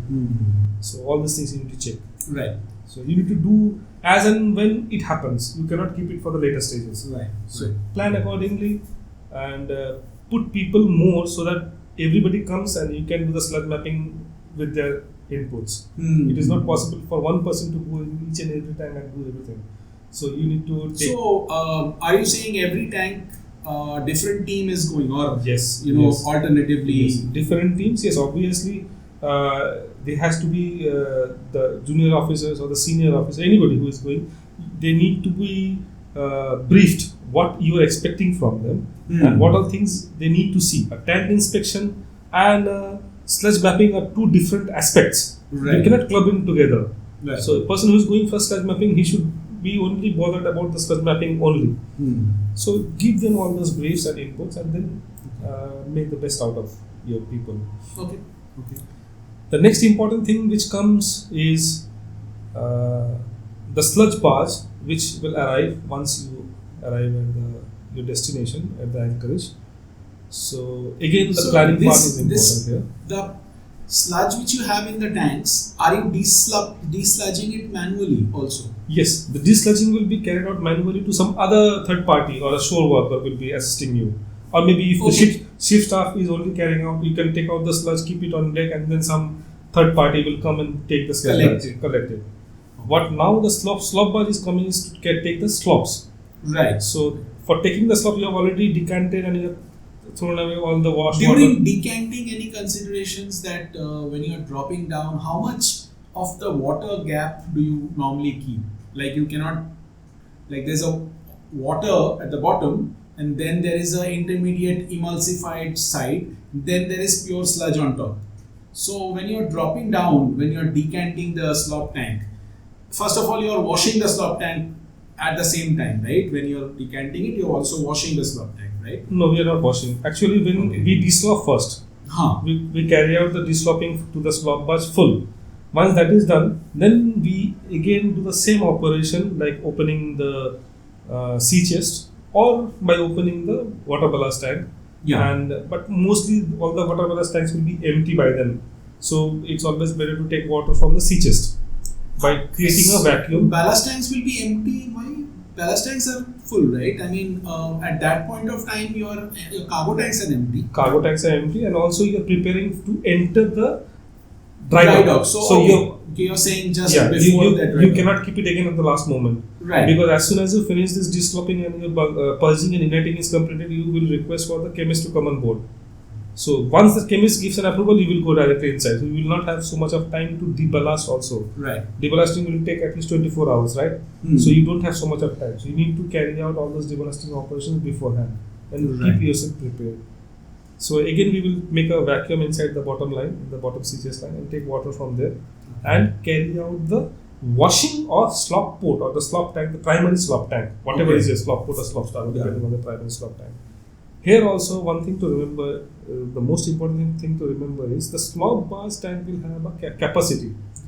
You have to remember that you have already discharged some amount of oily water into the slop tank. The slop barge will have a capacity of 600 cubics or 800 cubics or 1200 cubics or whatever the capacity. Right. So now what you are doing is you are taking directly water from the sea, washing that water and throwing the same water into the slop barge. Sure. So you need to calculate how many washes you are going to give into the slop tank. And what is the throughput of your machines and how much of water and oily water mixture will again go into the slop tank. You should not exceed that. Otherwise, you will have to request for one more slop barge, which might delay your schedule of your dry dock. Right. Which is going to cost a huge amount. Barge capacity will be the initial slop quantity which you are discharging, plus the cow machine quantity multiplied by the number of hours, like the throughput of the each machine multiplied by number of machines multiplied by number of hours. That should be your calculation. And you should keep some buffer also. Yes. If you have not considered that, you are in big trouble. Got it. So suddenly the barge will say, I am full. Stop now. I cannot take it. I will come back later. I'll come back. Or you requisition for one more barge, they will come. That's and maybe in countries like Singapore, if you do a requisition today, it's obviously not going to come today. Maybe tomorrow or day after tomorrow, maybe whenever they find it. Right. Okay. So ideally, in this condition, the slop barge has come, you have deslopped the entire thing, slop tanks are empty, all tanks are empty. What is the condition of your ballast tanks at this point? Ballast tanks, I will try to keep it to minimum. Minimum means I will bring my draft to such a condition wherein my fire pump will work. The fire pump, the line from the water from the fire pump comes directly from the sea line from the engine room. Right. The sea line has to be submerged at any given point of time till the time the vessel enters into dock. Because till the time the vessel enters into dock, the ship will be moving on her own power, not by the help of tugs. Right. So, but isn't it possible that you're, let's say you're deslopping in Dubai or Fujairah, and then you're coming to Singapore, right? In this situation, you're definitely not taking out your ballast over there, right? So you're waiting for. We're already inside anchorage. It's hardly a 3 or 4 nautical miles inside the dry dock, or maybe 2-3 miles inside the dry dock. It's a sheltered water. That is where the deslopping is happening, and usually it always happens like that. You're saying. Yes, it's always the case. It never happens that you're deslopping in one port and then you have to sail to the dry dock for 5 days or 7 days. It might happen, but it has not happened with me as such. So it might happen also. Got it. Because there are many countries which say that we do not have any deslopping arrangements, but we do have dry docking arrangements. Yeah. So what you are saying is specific to the case where the deslopping is happening almost within the dry dock sheltered area. Right. Then you're just going inside the dock after that. Right. Okay. Exactly. And so the ballast tank at this point is at a minimum where the sea line is submerged. You have your fire pump is working and fire pump and also the water is of course submerged. Propeller cannot be submerged full 100%. It will be halfly submerged. It cannot be. Yes. And it will be only submerged to a point wherein your sea line, this engine room sea line is submerged. Because the engine room requires seawater line and your fire pump requires seawater line. You need to consider 2 points here. Your ballast quantity should be minimum. That is one criteria. The second criteria is the number of ballast tanks holding ballast water should be minimum. Okay. You understood my point? Yes. Because the number of tanks should be reduced to minimum of holding ballast water. Okay. And also the ballast quantity should be minimum. Keeping in mind the maximum trim should not exceed the trim which has been given by the dock master, The dock master will also give you some set of guidelines that your minimum draft should be so and so, maximum draft should be so and so. That message will come from the dock master. From the dock master, right. Okay. And for a VLCC, what is the normal draft like approximately? Normal draft for before you go into the dock, right? Yes. Before the vessel sits on the dock. Yes. Somewhere in between 4 meters. The aft draft I'm talking about. Aft is 4 meters. 4 to 4. So forward is what, 2 meters? Something like that. 4 to 4.5 meters. Right. 4 to 4. Because I believe the sea water line is somewhere around 3.8 meters in a VLCC. Okay. So in this condition, of course, first, every tanker or other non-tankers as well, the requirement is 5 yearly requirement of dry docking, of which intermediate survey should not exceed 36 months, which is basically one intermediate survey every 2.5 years and then one proper dry dock. So when your experience has only been in the dry docks or also in the intermediate surveys? Intermediate also. So in the intermediate survey, do you normally go into the dry dock or do you do everything outside on the jetty? No. We do go into dry docks. Till you're going into the dry docks. Yes. Okay. Yes. Because I know many companies, they do at least 80% of the work outside on a jetty, and a lot of work is going on. Only for the hull painting. Yes, that is going true. in. That is true. Right. That is true. We do also do the same kind of thing. We do not want to hold the dry dock as such for the whole period of stay. Yeah. So we carry out the painting and all those hull cleaning and everything. Once that is finished, we come to a jetty site and then carry out the other jobs, whatever yes. can be done. Only for the sea chest inspections you have to be in the dry dock where everything is bottom part of the bottom proper polishing, cleaning, polishing, anchor, all these things. So okay, now you're ready to go in. Now what happens? What is the process of going in like in the dry dock, actually sitting on the blocks? What is that process like for you as a master? As a master, you see, nothing much. You just go inside. Once you arrive, the dock master himself will come on board. Once the chemist gives you a free certificate, gas-free certificate, you are ready to go inside. So the pilot is booked and everything is ready. So the dock master will come on board, and then he will take you inside the dry dock. It's a good experience. 2 tugs pulling from aft, 2 tugs pulling from forward, and just before the ship enters into the dry dock, the forward 2 tugs are let loose. They let go of the dock, and the wires are being pulled by the mechanical hoist. Are you still propelling with your own propulsion, or are you being pulled or pushed by somebody? Just near to dock, the propulsion is not being used. Just near to the dock. But yes, from anchorage to dock, you are using your own propulsion. Okay. Although not effective because the propeller is not fully submerged, but again, it is enough to give you a headway and move on your own. Are you coming backwards in or front in? Not necessarily. It depends on the dock to dock, but I have not done any dock going backwards in. I have always done a dock going forward in. Okay. Always. I have always done a dock forward in. So you go in and then it depends on the declivity of the dock also, because I have always found the declivity towards the aft. So basically you're saying that when you're coming out, it's easier backwards and then go. It all depends on the dock master or what is their planning or how they have set up the chocks. Correct. So the instruction now, Captain is liaising with the dock master closely to understand the entire docking process for going inside and sitting. Okay, so once you are on the blocks, the dock master will inform you that the vessel is sitting on the docks or vessel is in position, and so now the water is being pumped from their side first. Correct. Yes. So once they say that the vessel is sitting on the blocks, we note down the timings and everything because it is required by the charters and everybody else. So you can visually now start seeing the blocks coming out and surfacing and all those things. When all the dock water is out, the person in charge will come, and then the first thing they will say is, you start, give me the keys for the bottom plugs, we need to start deballasting.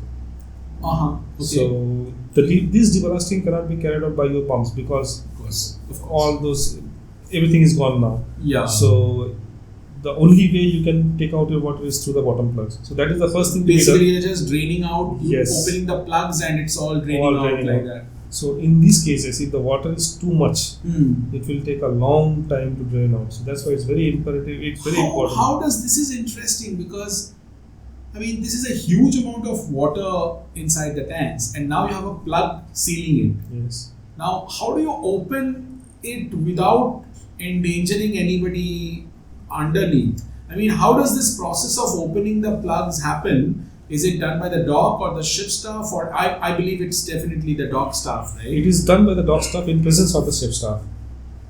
But when you open, there's a huge amount of pressure coming from the top, right? Not huge amount of pressure because the actual height of the water inside the tanks is hardly 1.5 to 2 meters. Okay. Not more than that because of a J-shaped tanks. Correct. The amount of water is huge, but the pressure is not much. Got it. Yes. Got it. So somebody can actually stand below the bottom plugs and actually open it. Is that how it is done, or yes, it is being done. Okay. But obviously, then you have to turn it round, and then when it it is ultimately falls off, and slowly take it out. Okay. And 1.5 meters means about 1.5 meters of head is not so much of pressure. It's definitely not as much as to or maybe 2 meters of height or whatever. 2 meters maximum. So that's one of the considerations that all the ballast tanks are down to 2 meters, just at the double bottom. Not all the ballast tanks. Yeah, most of them are empty. Most of them are empty. And some of them are. Yes. Right. But again, all the bottom plugs will be opened up because there will be some amount of water in the other ballast tanks which has not been taken, which could not be pumped out by your pumps. So those water will also drain out. So in this situation, then are you switching to shore power? Yes. We will as soon as we go inside, the vessel will be on shore power. Okay. The vessel will be the sewage, the power source, everything will be from the shore. But otherwise, as you run on a normal vessel, everything is powered up, everything is running. Yes. Like for example, AC, heating if Yes. required, all that is running. Yes. So you're getting enough power from maybe shore. the AC won't work because for a small division of passage, the AC won't work. It's only a 1 hour passage or something like that. Okay. That's okay, but after that it starts working again. When you're inside the dock and you're rested in shore power. Yes. Okay. Only thing is that your boiler won't be working, so you won't have a hot water. Okay. It will be a cold water only. So if you are going to a dry dock in a cold climate, yes. It's a challenge. It's a challenge. Okay. So now the ship is inside the dry dock, and as you said, that shore power is connected, and morning meetings. Yeah, we were talking about morning meetings. So morning meetings are going on, and dock. There's somebody in charge of the ship from the dock side, and then he's got dock supervisors under him, right? So he will give you an update on how much time. Initially, they will give you a day, like okay, so and so day. We have planned that ship will sail out, or she will sail out from the dock, and then she will go into the berth or jetty or layup berth or somewhere. So he will keep on updating that thing. Okay, there is a delay and so thing. So there is one day delay or 2 day delay or something, or is there an update on something? So he will keep us updating, and he will also push on the shore workers also that why are you not finish the job also. So when the jobs are finished, is it to the satisfaction of the ship staff, or it's to the satisfaction of the It is only to the satisfaction of the ship staff. Until unless the ship staff has said yes, they will not leave that job. Okay. They don't do it normally. Once you are satisfied, they will take a signature of you and then say, okay, you are satisfied. You are satisfied with this. Then the job is finished. Okay, so it doesn't almost never depends on the shore workers or the shore supervisor. No, it never depends. Never depends. And everything, whenever a job is getting completed, they will call you up. Like in a cargo oil tank, you need to paint some part. So they will do a buffing first. They will call you. Kindly check if the buffing is completed, is up to your satisfaction. Right. Once the buffing is done, they will do a first coat of paint. Right. They will call us up and then say, okay, Captain, kindly check if the first coat is finished. They will do a second coat. They will call us. They will do a third coat. They will call us. Once that is done, so they will do other part. Like they will open the like a bell mouth. They will open the bell mouth and then say, okay, we have opened the bell mouth, kindly come and check. Yeah. Once they have boxed the bell mouth, they will inform us, come and inspect whether the nut bolts are tight and loose or whatever. So you come and check, you say yes or it is okay, and then only the job is finished. And this is what is the ship staff's daily duties during the dock. I mean, I've been there, so I mean there are certain things obviously that the ship staff is entrusted to do, but anything specific that you feel the senior officers especially, or maybe the junior officers should be aware of when before they are going into the dry dock, as to what their responsibility should be. That is it. The responsibilities has to be defined beforehand. It cannot be given at that given point of time. Otherwise, you will make a mistake. Again, it's a part of the planning process only. Like any seat ring of a valve has to be replaced. Like we have demarcated, like 10 valve seat ring has to be changed. So we designate one person who is in charge of those seat rings only.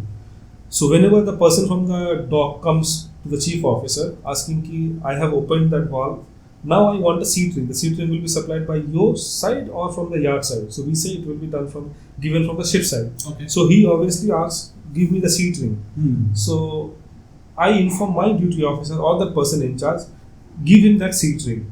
So all the seat ring which has been in our spare has to be marked beforehand, and one person has to be given in charge that this seat ring has to be given to him and the old seat ring has to be taken back from him. Right. Same goes for cow machines. Same goes for the gaskets. Same goes for the oil seals. Right.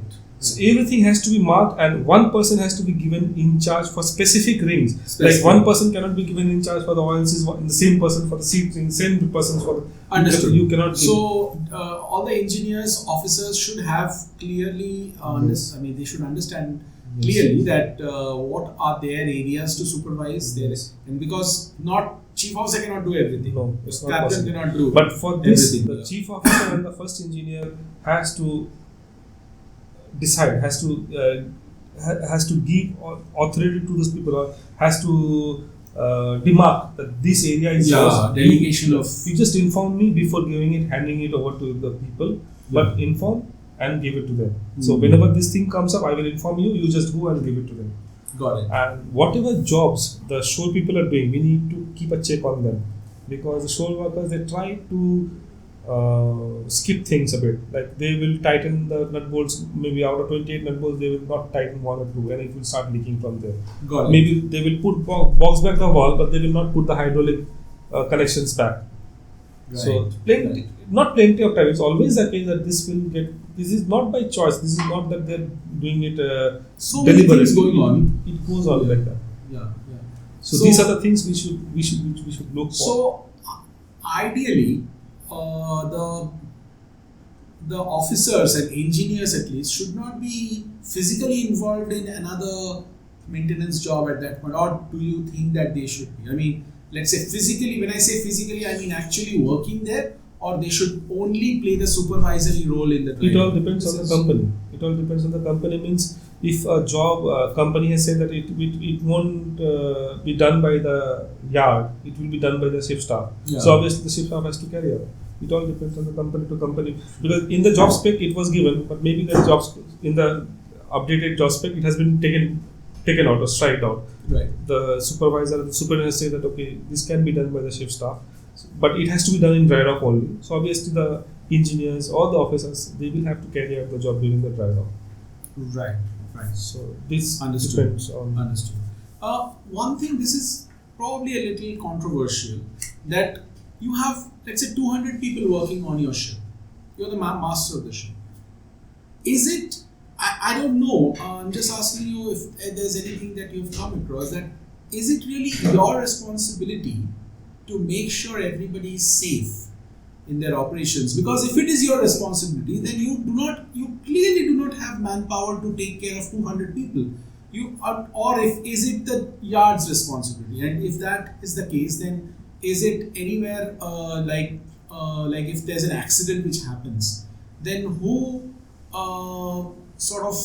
is responsible for that? I think the yard dockmaster categorically states that once you are inside the dock, the whole in charge of the ship is mine, means the supervisor. Mm-hmm. Having said that, if something unwanted thing happens on ship, the blame will still come on the ship's master. Mm-hmm. So I think it's a 50-50 situation. It's a catch-22 situation as well. Yeah, but again, I cannot shed off my responsibility that if something is going wrong and I just keep quiet, stay mum, thinking that it's not my responsibility Sure. because if something is going wrong, something is not happening the way it should be, it has to be pointed out, or it has to be stopped, or it has to be notified, as the way the ship used to work before the ship is coming into the dock.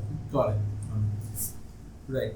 And I think you were telling me once that in one of these dry dockings you had an emergency in the dry dock. Right. So what was that? Yeah, it was a fire during the dock. It was a small fire, but although it was on fire. So what happened was, it was a first-hand experience of a fire happening inside a dock. Wow. So the reaction from the ship staff was very important. It was a third engineer at that time who actually picked up the phone and dialed 0 and shouted, "Fire! Fire! Fire!" Means the way he shouted on that phone, we were taken aback. Right? Why is he shouting like this? But then it was very right of him to shout like that way. Means everybody was shaken up. Oh, it's fire! Right. Although he did not have that thing to raise an alarm, he first shouted on the On the PA system. Yeah, no, the fire alarm was also rung, and then he shouted on the PA system. Right. But it was a kind of Shook everybody up. Means Okay. we were thinking, fire? No, nothing will happen. So many welding works are happening, and it's okay. But then the way he shouted, I can still hear it. It was right at that given point of time. And I was chief officer at that time, and although the number was being displayed, there was a telephone, there was a shore telephone given to me inside the CCR. I knew the shore telephone was there. I was in the CCR, and I knew the number was being displayed somewhere, but I was not able to locate that number because I was under stress. Right. And now when I go through all those films, when I think now why I was not able to Which find number? You're not talking about the telephone number to call the shore fire brigade. Okay. I was looking for that number for a sticker or something on the bulkhead, but the number was written on the dial itself. Right. Once I pick up the phone, when I keep the dial, the area where it's there on the phone. But I was not picking up the phone because I was trying to look for the number somewhere else, somewhere near to it. There's a panic situation happening. Yes, it was panic, but it did not take too What much was of the a fire time. about? What happened and how did it get tackled? Actually, welding work was going on port side poop deck. Port side poop deck. Mushroom vent was being taken out and a new mushroom vent was being filled. Okay. All the precautions were being taken. The base plate was not cut, so that when the welding or when the cutting will go on, the welding from the welding seam, those drops of fire will not get down. Right. So this was taken into consideration. However, when actual welding was being carried out, some amount of fire droplets were being The welding slug was dropping down. Okay.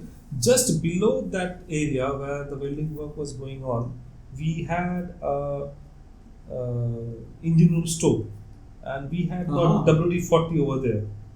So the slugs were going and directly getting on the WD-40, and the WD-40 was like it's like a kind of a cracker kind of. It was going, when the slug was on top of it, it's like psss, and then it's going like a rocket, and then boom.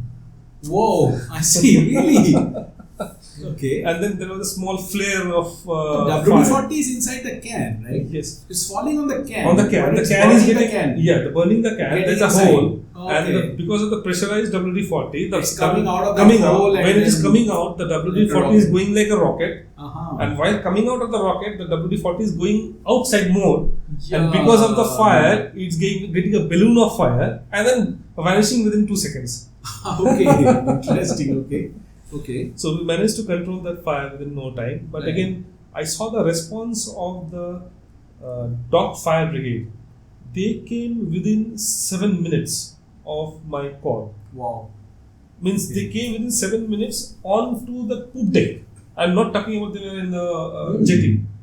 Wow. They came into the jetty Not with the hose. They did not come with the But hose. in the poop deck, could you see this fire coming out of? No. It was only in the engine room store. Inside the engine room store. only. Okay. So we had to go down in the engine store to fight that fire. Okay.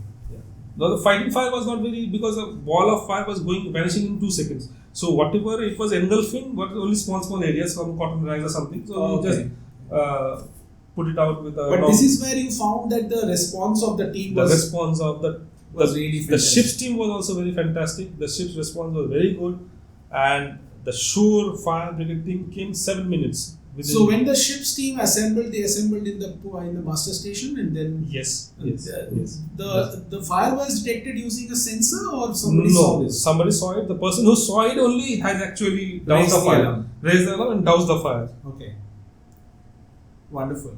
Yeah. That's where it pays off. Yes, he did not wait for the master. He did not wait for the people to master and then carry out. Yes, obviously when he mastered, he already informed over the VHF that okay, I have already doused the fire, but I'm here just looking into the matter that things does not go out of control or any other slug does not fall into the top of the WD-40 anymore. Right.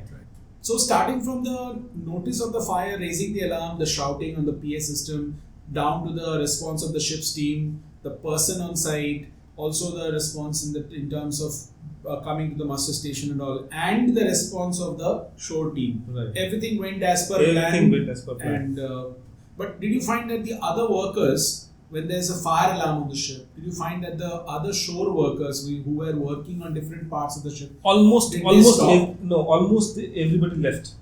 Almost everybody left. Which only the supervisors were there. Okay. But had it been a big fire, or if the fire was not being controlled, maybe the scenario would have been different. Maybe the response time or maybe the people reacting to it would have been different. Only because the fire was small and we could control it, that's why the reaction was different.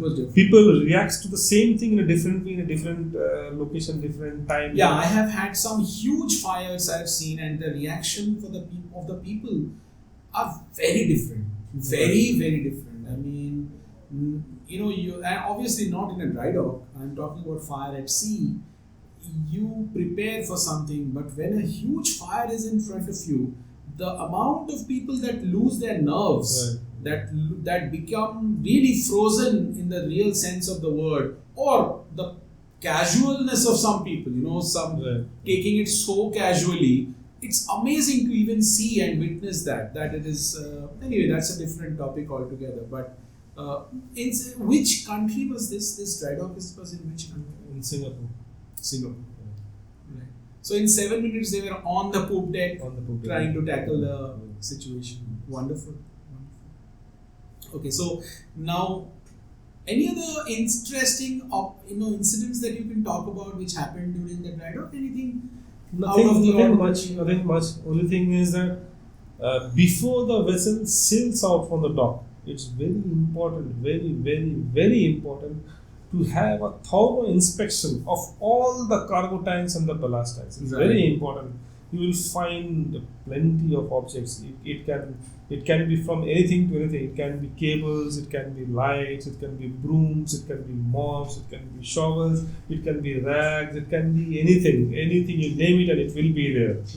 So it's very important to check and clean all those cargo tanks and those ballast tanks. Otherwise, in the next discharging port, you are going into trouble. Lot of trouble.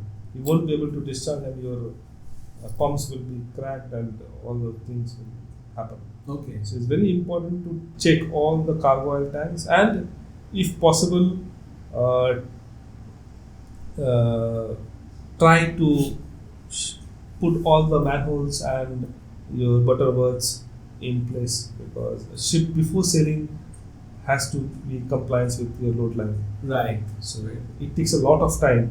It takes a lot of time to put back all those nuts and bolts into place. It takes almost 24 hours for if you have again planned thoroughly, because normally what we do is when we open the manholes and the butterworths, what we normally follow is we put a string, a rope or something, and we put all the nuts, the bolts, the washers all in that string. Okay. So not the nuts. It's basically nuts are not required. The bolts and the washers in one string, and then we mark it. It's 4 center after something, or we just write 4 center. Maybe a 4 center will have 3 butterworths or 3 manholes and 1 circular manhole or whatever. So 4 center we keep it one bucket or in one place. 5 center will have 5 manholes or one whatever. We keep segregated. So it becomes easier when you put back all those nut bolts again into place. Right.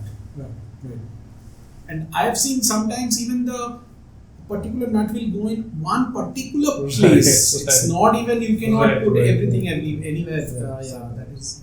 So once this thing is done, so the only remaining thing is you just need to inert your tanks back, and you're ready to load. Your Are you inerting after you leave the dry dock? After you leave the dry dock. But the process of leaving when you're filling up the water, how does that work? Like, filling of water is done not by your car or by your ballast pumps, because you do not have power. It's only on shore power, right? Right. So it will be done through shore portable fire hoses. Okay.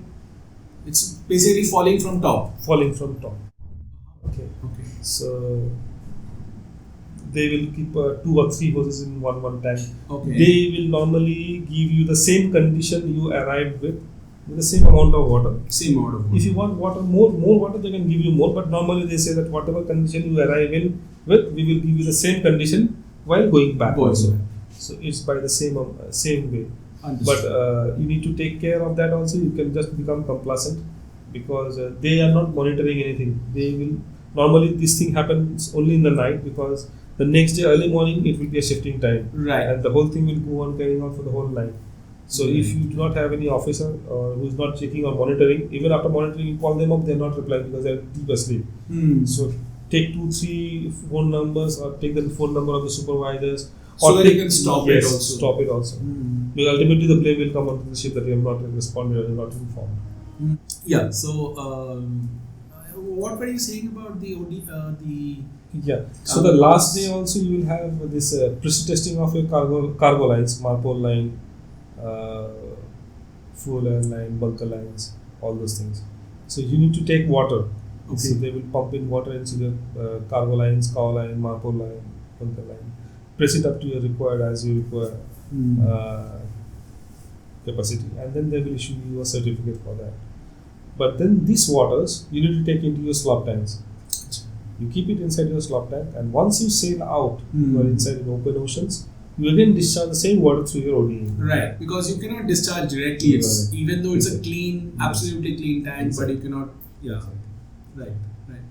So this is one very important point that people sometimes might forget to consider, because then if you have, let's say, a load port coming in right after you discharge, right after you're out of dry dock, you take it into the load port in, let's say, 3 days or 4 days. You have to either deslop this, or you have to decant it completely. Even if you decant, there is a high possibility you will be still left with some water which will not pass through ODE. It will be a load on top, but normally it's a clean water. So it will end up to be a load on top.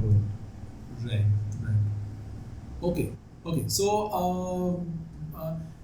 So once you're out of dry dock, anything else that you need to, let's say, make sure or check? Because I have had such 1 or 2 incidents that I can recall where after dry dock something was not properly fixed. Maybe I remember one incident where there was a safety valve which was not properly adjusted in the engine room, because of which there was a tank which actually overflown.